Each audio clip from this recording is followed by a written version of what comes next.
Doutor, agora, sobre o envelhecimento populacional, ela consequentemente aumenta os casos de demência? Com certeza.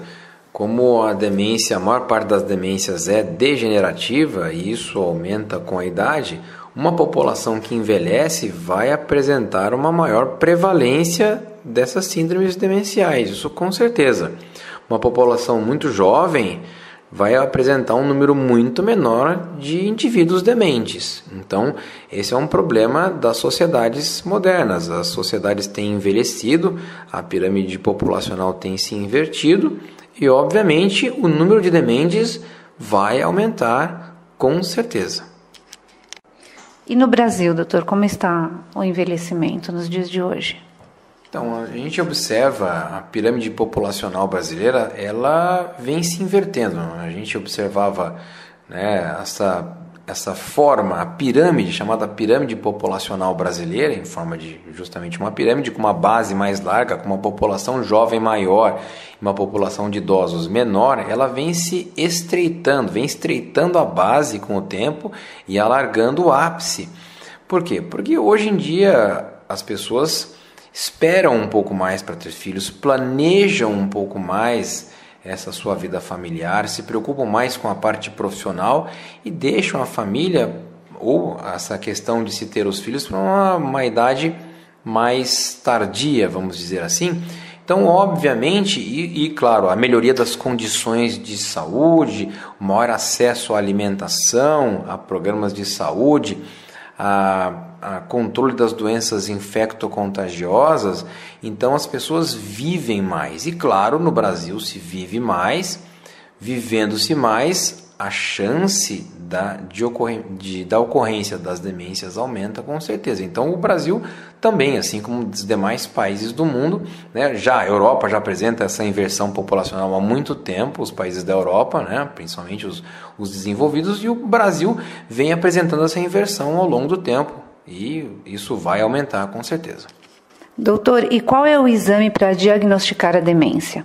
Bom, é uma pergunta interessante porque o diagnóstico ele é clínico, né? Justamente através dessa suspeita dos familiares, levando a um profissional capacitado, que ele vai conseguir, através de perguntas e através de exames, identificar se a pessoa realmente apresenta esse quadro e qual é a etiologia, qual a causa dessa demência.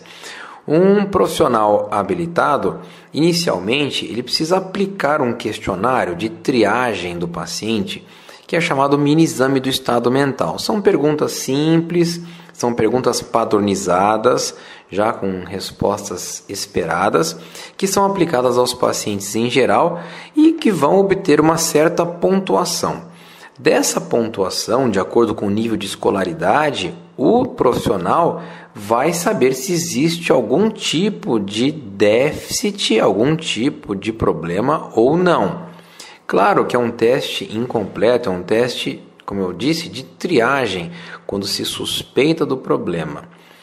Se há a suspeita grande e se realmente o teste foi ineficaz ou foi insuficiente para esse diagnóstico, então existem os testes neuropsicológicos, que são testes muito mais complexos, muito mais demorados e geralmente aplicados por profissionais capacitados, neuropsicólogos, que vão fazer esse tipo de questionário, que leva horas para ser realizado, e vão identificar então causas ou alguns locais das funções cognitivas alteradas, das funções cerebrais, para que se possa fazer esse diagnóstico. Doutor, e além desse exame, existem alguns exames complementares para fechar esse diagnóstico? Claro, então de acordo com o nível de escolaridade do paciente, a aplicação desses questionários, se ocorre a identificação de algum problema, de alguma dificuldade, de um lapso, então são solicitados exames complementares para que se faça esse diagnóstico com mais precisão. Exames sanguíneos, né, são importantíssimos, como a gente já disse a respeito do HIV e da sífilis. Então o anti-HIV, o VDRL, para se verificar se a pessoa tem sífilis ou HIV. Alterações metabólicas, por exemplo, em casos de insuficiência renal, onde a pessoa apresenta ureia muito alta, causando alteração das funções cerebrais. Então, obviamente, nós temos que solicitar as funções renais, né, nos exames complementares sanguíneos para que se identifique essas alterações. Então, existe uma série de exames que são já padronizados para serem solicitados, né, até o déficit da vitamina B12, por exemplo. Então, esses exames são solicitados rotineiramente para se tentar descartar a chance disso ser causado por uma alteração metabólica. Os exames de imagem também são muito importantes, no caso a tomografia computadorizada de crânio ou a ressonância magnética cerebral. Como a gente já abordou em algumas questões anteriores, um tumor cerebral na região frontal, que é responsável pelo comportamento, ou um tumor numa região responsável pela memória, pode afetar a pessoa de tal forma que ela apresente sintomas compatíveis com demência. Então, a exclusão de doenças tumorais é importantíssima através desses exames de imagem. E, obviamente, também as doenças vasculares.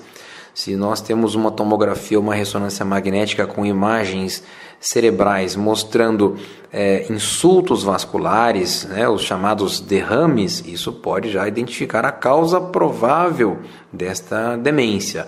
Agora, vale a pena frisar que se todos esses exames forem normais, se não houver nada, se isso é sugestivo, se o questionário, se os testes são sugestivos de um quadro de demência em evolução, não existe ainda um teste certeiro para se diagnosticar, por exemplo, a doença de Alzheimer, porque isso só é feito no pós-mortem. Isso é uma biópsia cerebral que é realizada para se diagnosticar isso a título de pesquisa, porque obviamente no campo clínico não se vai fazer uma biópsia cerebral num paciente que faleceu em virtude desse tipo de doença, mas para pesquisa se faz. Então o diagnóstico de certeza não existe, né? Você faz um diagnóstico por exclusão.